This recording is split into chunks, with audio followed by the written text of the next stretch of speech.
Hi there, everybody. This is Tracy Malone from NarcissistAbuseSupport.com. Today, we're going to be talking about spiritual narcissists.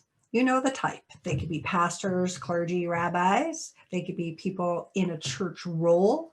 They could be people that are claiming to be spiritual and not necessarily religious. That when they are claiming this devout spirituality, they are somehow more evolved, because they've got this like speed dial to God or spirit.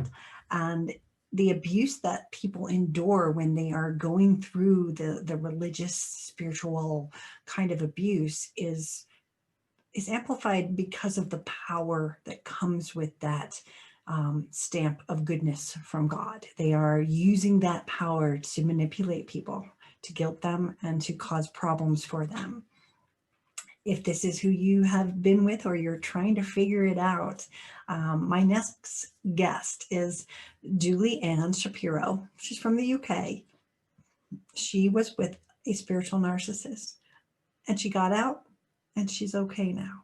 So today we're going to talk to her, find out what her journey was like and how her journey can help you get to the other side of this. Thank you, Julie Ann, so much for joining me. Oh, thank you. It's lovely to be here. Thank you. Yes. Well, you have an interesting story about spiritual narcissists. I believe that you were married to one. So can you tell us a little bit about what a spiritual narcissist is, and then we'll get into some of your story. Well, a spiritual narcissist is somebody that uses either religious or spiritual principles to their own ends to manipulate and control. So they can be highly intelligent people, very, very well read and versed on either religion or spirituality. They may hold a high standing in the community. They may hold a position of authority in something spiritual, like a therapist of some kind or a healer, you know, that kind of thing. But they're really using that position and those principles to manipulate and control. You know, they're very clever. They're very, very clever. Did you want me to go into my story a little bit? Sure, absolutely. Yeah. You know, we've talked before for your channel, and I know that your story is going to help a lot of other people. So yeah, let's start off. So who was the spiritual narcissist in your life? So let me start off by saying that, you know, my father was a narcissist. My mother was highly, highly codependent. And my mother later left my father and got involved in a religious cult that was full of narcissists. And I just want to say this kind of to give some background, because it ties in very, you know, that I didn't realize actually until I had the experience with the narcissistic husband, because it really does tie into that. So I always really struggled. I left home at 16. I really struggled, particularly in relationships. You know, I felt very unloved, very unsafe, very undeserving. And all of my deepest insecurities and the trauma of my childhood would come up with each relationship that I had. And you know, I went on to do a huge amount of inner work. And in fact, I'm from the UK, as you can hear. And in 2007, I left the UK in line with the commitment that I made to really change my experience of relationship. And I went to America. I left the UK for America to work with mentors and coaches in the field of relationship, and really did a huge amount of inner work. And I set an intention to meet the love of my life and my husband. Well, I did meet who I thought was the love of my life. at the end of 2009. He was very, very different from anybody I'd ever met before. He was very attentive, very loving, very caring, very kind. He was deeply interested in spirituality and personal growth and seemed very much on his own path. And having had a very religious upbringing, I was very, very interested in spirituality and consciousness as opposed to organized religion. So this was one of the things that really attracted me to him. We were married very quickly, as you know, is kind of one of the things with that we'll talk about later on. But yes, we were married very quickly, within 6 months. And then things started to really change. If I look back now, I can see red flags before we were married, but it became very obvious once we were married. And he kind of set himself up as my spiritual teacher. And, you know, and it was just he had a way of twisting and maneuvering every conversation to include these spiritual principles, that they were manipulated in such a way that I thought I was going crazy. And I started to become very, very small. I started to walk on eggshells. I felt as though I was going insane, and it's very, very insidious, because the spiritual principles in of themselves are beautiful, yes, and they hold a lot of truth, but they were used in such a way to confuse me and control me. And whenever I tried to interject, and my intuition would be screaming out at me that something's very off here, something is very wrong here. But whenever I questioned him, he would say that, you know, all of this was happening for my evolution, and that this was all in the name of God.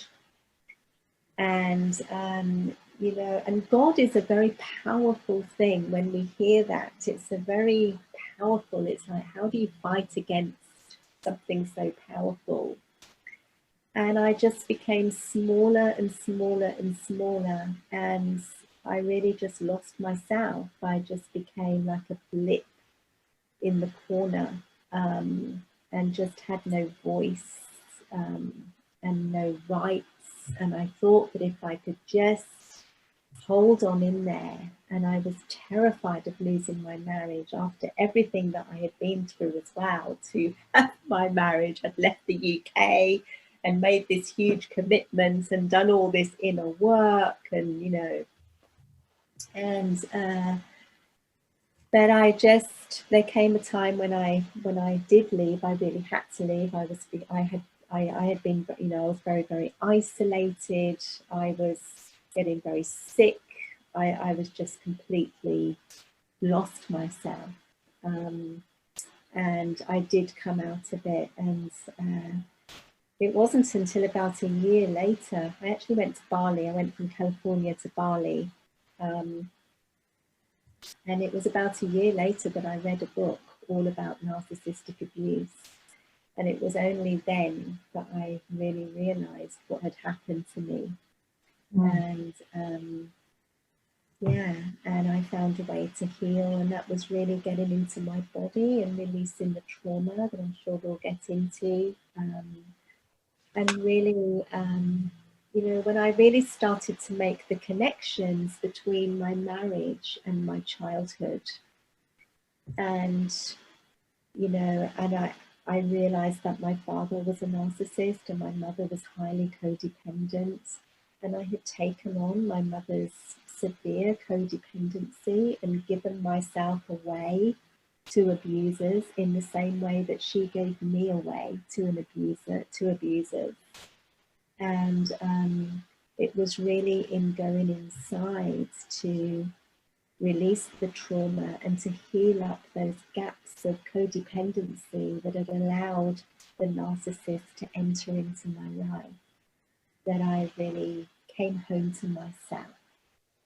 And you know, and really connected with the little girl inside me on a much, much deeper and more profound way than I had ever previously done. Despite all the inner work that I had done, I had never really addressed it on a body trauma level. And we can't think our way out of trauma. You know, there's no way we can talk or think our way out of trauma. We really have to get into our bodies. And so that's what I did. And, you know, now I support other women, and I have to say that I'm just so grateful. I'm so, so grateful. I never thought I would say this, because I honestly thought I was going to die when I went to Bali. My panic attacks and my trauma symptoms were so, so severe. I honestly thought I was going to die, and I had lost everything: my home, my family, my marriage, just everything, my whole life as I had known it. You know, and it's been quite a journey to come back and come home to myself and do what I do now.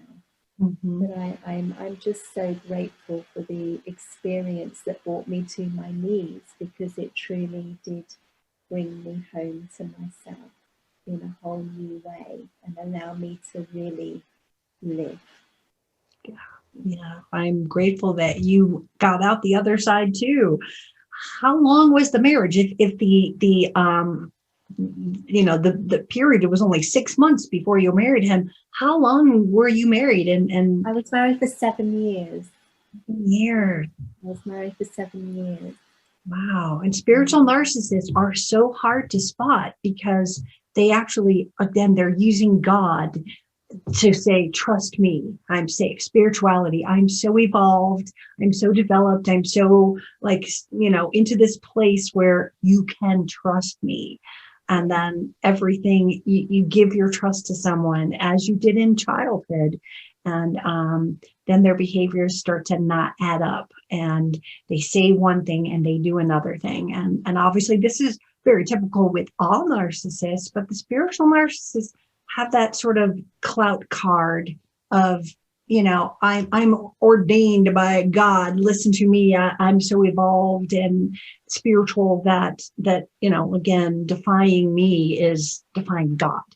And they're so convincing. I mean, really convincing. And he was, you know, he was a doctor of main medicine and of natural medicine, and just really highly skilled and highly knowledgeable about, you know, many things spiritual, and highly convincing, and gained the trust, as you say, of a lot of people. So it's a very deceptive thing, and highly confusing, really confusing, because, as you say, they gain people's trust. right. Yeah. And they play a virtuous role, right? So what were the signs that, like, in public they were one thing, but behind closed doors, the sort of the confusing parts about, wait, you say you're this, you say you're spiritual, and was he lying? Was he cheating? What was the part that was the contradiction that you first noticed? Well, they have different, what I experienced was like different personas, different personas. And I never knew which person he was going to be. So he could be incredibly loving and kind and attentive, you know, the person that I'd fallen in love with. And then I remember I used to get up out, you know, in the morning. I'd get up before him. I've always got up very, very early. And I'd come out into the living room, and I would wonder, which person is he going to be today? And he could be look in my eyes and tell me I'm beautiful and be so loving and kind and do anything for me. and then another day or another hour or even another minute. That's how it was. He would appear and his eyes would be glazed over and like a scowl. His whole demeanor would change, like a scowl on his face, and he would be really condescending and demeaning and discarding. And it would just change. It was like Dr. Jekyll, Mr. Hyde, Dr. Jekyll, Mr. Hyde. And then he would go out into the community or with his friends and be this very kind of, you know, almost like a guru-like demeanor and persona, and everybody, and helping everybody, and everybody was. And there was a couple of, there was one woman in particular that he used to help. And she was actually a former girlfriend of his from years ago. And I always had this just feeling about her in the pit of my stomach, that there was just something. She almost treated him like with a devotion, like with a reverence, that to me just felt off. And I used to question him about it, and I used to look at her, and I used to feel this energy from her. And again, you know, he would just deny it, and you know, and say that it was like God's will for him to help her. He would always bring God into everything and every conversation. And this is what I mean. So every conversation, every time I questioned anything, anytime I, you know, wanted to contribute to this spiritual conversation, there was no room for my contribution. It was just him and his opinion, and that was it. There was also, I noticed, a complete lack of humility or vulnerability or self-reflection. So there was no room for my contribution, and there was no self-reflection of, so what are his areas that need growth? You know, there was no room for that. It was a narcissist all together. Yeah. He had it all together. He knew everything, and he really set himself up in this position of guru, spiritual teacher. And there was so many, you know, so many signs, especially when I look back on it now. And my intuition was always screaming out at me, but at the time I did not know what narcissistic abuse was even. And I was desperate to hold on to my marriage. You know, I was like a little girl, really. I mean, I look back at that person now, you know, that woman, and I feel like a very, very different person. And I have a lot of compassion and empathy for that woman in the corner that was desperately trying to hold on and try and make it work. And, you know, it's incredible to me when I think about it all, that that I'm okay, and that I survived, and here I am. You know, it's just an incredible journey. But yeah, that was the way that it was. Did he use guilt? I know he was using God in everything, but did he guilt you that you weren't doing things right? Or did he use guilt as a weapon? Because that's pretty common with the spiritual narcissist. Absolutely, yeah. He was always saying that this was all for my evolution. And making it as though I was failing. Like if I wasn't, you know, doing certain things and surrendering and like not having an opinion and just keeping quiet, you know, if I wasn't doing those things, then I was failing at this evolution that I was supposed to be in. And so I constantly felt like I just couldn't do anything right, and that I was wrong, and that I was bad, and that I wasn't, you know, evolved enough, and all of that.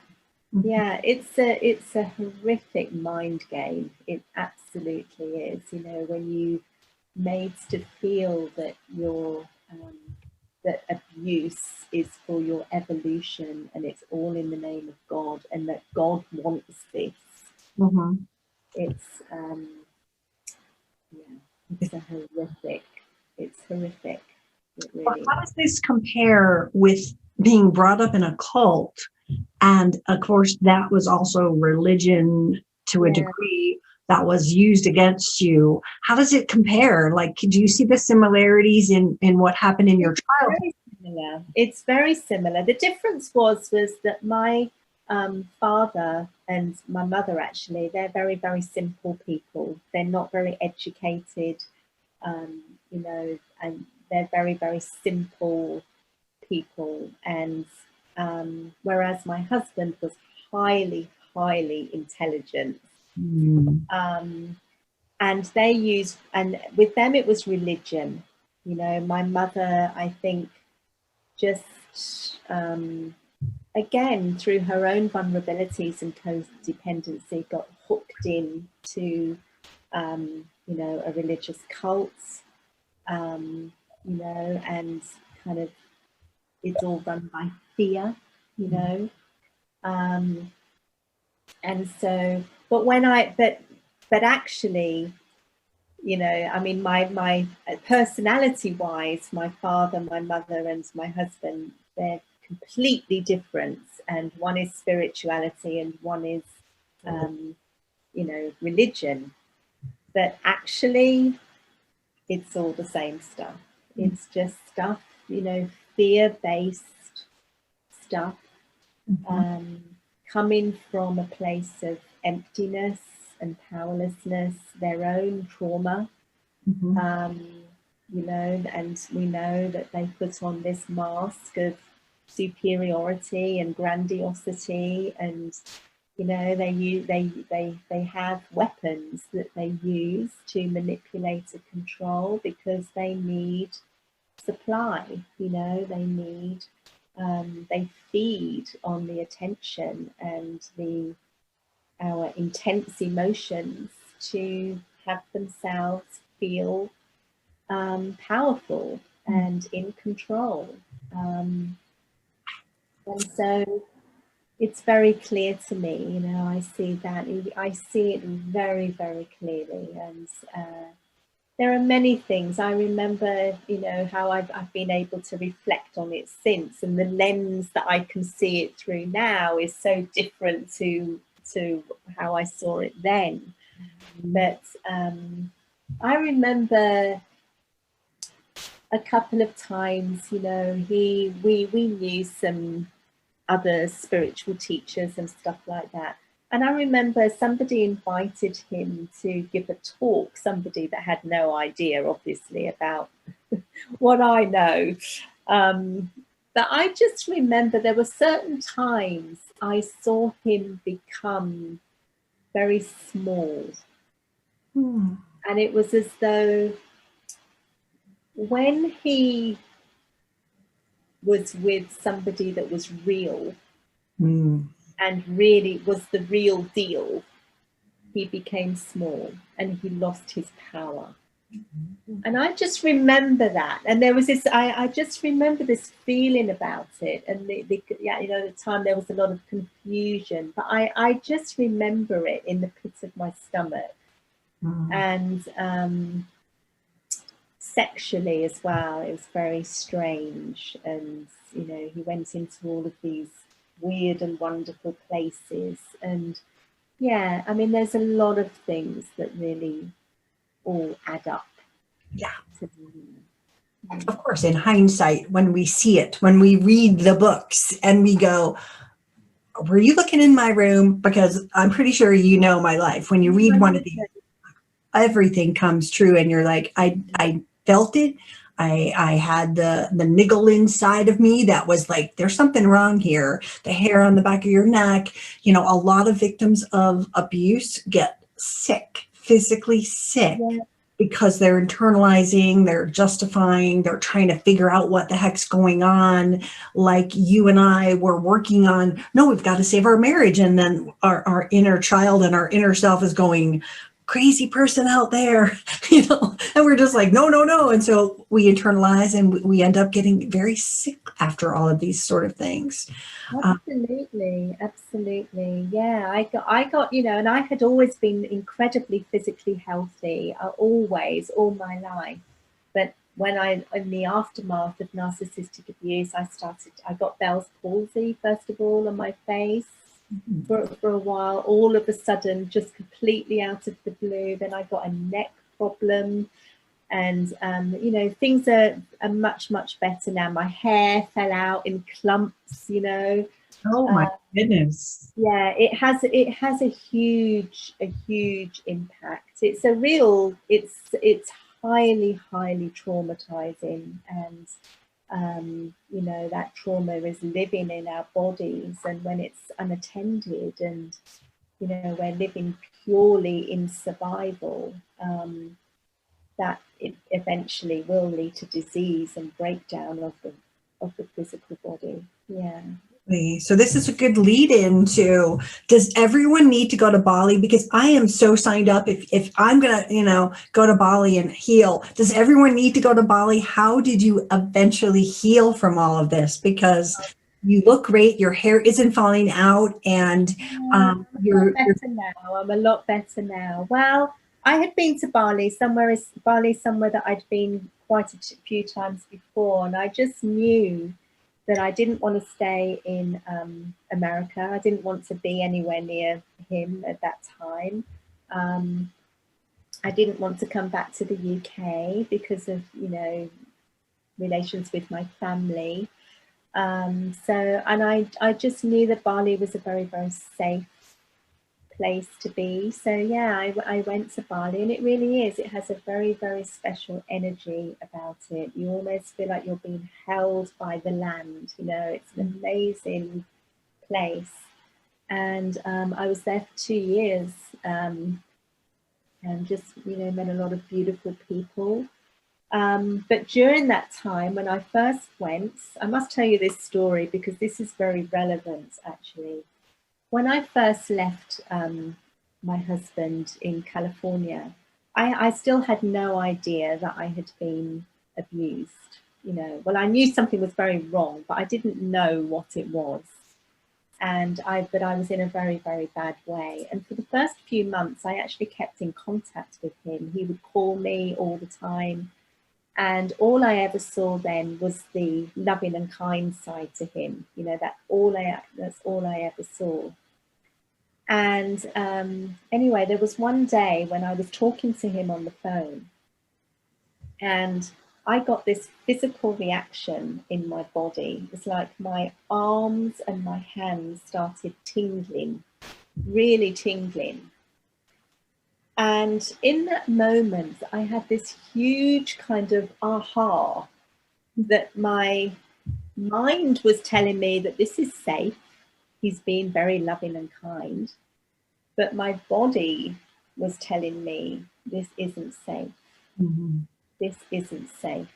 Mm-hmm. And that was really the beginning of me going no contact and really starting to listen to my body. And it was some months after that I read a book. It was called Out of the Fog. Mm-hmm. And it was all about narcissistic abuse. And I read this book, and it was, goodness me, I mean, it was just like reading my own story. And I've heard so many people say this, since then. It's like somewhere along the line, it's like, you know, it's just like somebody's telling me my story, and I couldn't deny it anymore. I just couldn't, you know, there was no denying it. And I was in a very, very bad way. The aftershock of narcissistic abuse had really hit me, and I was having huge panic attacks, and I could barely function. And I really thought about taking my life at that time. I really, really did. It was severe, really severe. But I found support. I've been very, very grateful that I've in spite of everything, I've found beautiful people that have supported me. And as I was saying earlier, it was really about going into my body and meeting the unresolved trauma, the original trauma that had me susceptible to narcissistic abuse, the trauma from my childhood. It was about really going in to meet that trauma and to release it out of my body. And alongside that, it was about really connecting, with these traumatized parts of myself, with my younger self, and forming a whole new connection with those parts of myself, and giving myself everything that I had been trying to get from him, the love and the nurturing and the cherishing and the acceptance and the approval. And that was a real process. So the combination of building that connection, building trust with myself, really feeling my feelings fully, not avoiding them, not distracting from them, not getting into addictions, which, we're kind of taught to do in our society, but really feeling my feelings, meeting that trauma, and releasing it out of my body, and all of the trauma that was generating the beliefs about myself. The I'm not good enough, that I'm alone, the I don't matter, all of those beliefs about myself. And it was a real process. It certainly didn't happen overnight, and I'm still very, very committed to expanding and growing and becoming the best version of myself that I can be. So that's how I healed, and a lot of that was in Bali. Yeah. And then you formed your Love is Always Kind business, right? Yeah. So I want to tell everyone about that a little bit. Yeah, I'll just tell you as well that when I was in Bali, I also wrote an album, because I'm also a singer-songwriter, and I wrote an album called Met by Grace, which really takes the listener on a journey from darkness and despair to the joy of healing and self-love, coming home to ourselves. So and that was written in Bali. And then I started to form my business, which is called Love is Always Kind. I love that because, love is always kind. Real love is always kind. And if it's not kind, it's not real love, right? So, and God is always kind as well. And that was an important thing for me, getting in touch with my own connection with divine and love and source energy, and my own connection with God after all of this stuff in my life from my childhood and my marriage. So yeah, Love is Always Kind, is programs and coaching and healing for women who have suffered the pain of narcissistic abuse, as well as inspiration through music. And I do performances as well, where people come together and hear my story through my music, and receive, coaching and healing and events and workshops, both online and live. And just a safe space, women need to feel very safe.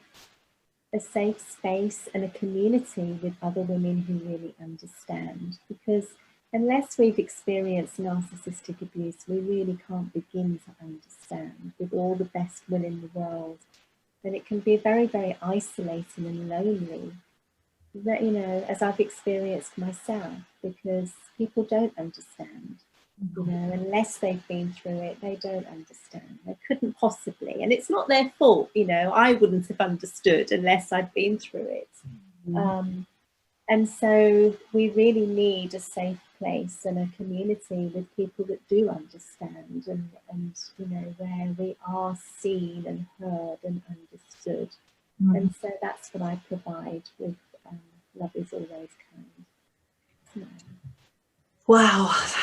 Yes, you are doing amazing work. And I strongly recommend that people go to your website. We'll put the URL across the bottom here. And they can hear you sing, and they can get your music and look up more information about what you offer, and get on their own journey. You're back in the UK now? I'm back in the UK. I have American citizenship, so I kind of, my intention is to come between the two, and a bit of Bali thrown in, because I just love Bali, and it has such a special place in my heart. So I just love it so much. I was due to do a retreat there actually for women, that of course had to get cancelled because of the pandemic, but I very much hope to do retreats there in the future. Yeah. Very nice. Well, thank you so much, Julie Ann, for being with me today and giving us a little bit of your journey with a spiritual narcissist, because it's different. And I think people need to understand and know that they can get over this, that they can heal, they can find themselves often in a better way than we ever knew ourselves before. And absolutely. My tagline is heal and soar high after narcissistic abuse. And I really believe that we don't have to just be survivors and victims. We can really thrive and soar, you know, and be free and be who we were meant to be in the world. Exactly. Be a survivor, because that's my word that I have my little bracelets here, survivor. I got it on my arm because it reminds me every day that I'm not just a victim, I'm not just a survivor, but I think when we give back and we help others who don't, you know, have a way out, that we become a survivor. We're giving back. And thank you so much for being one. Thank you so much. It's lovely to be with you.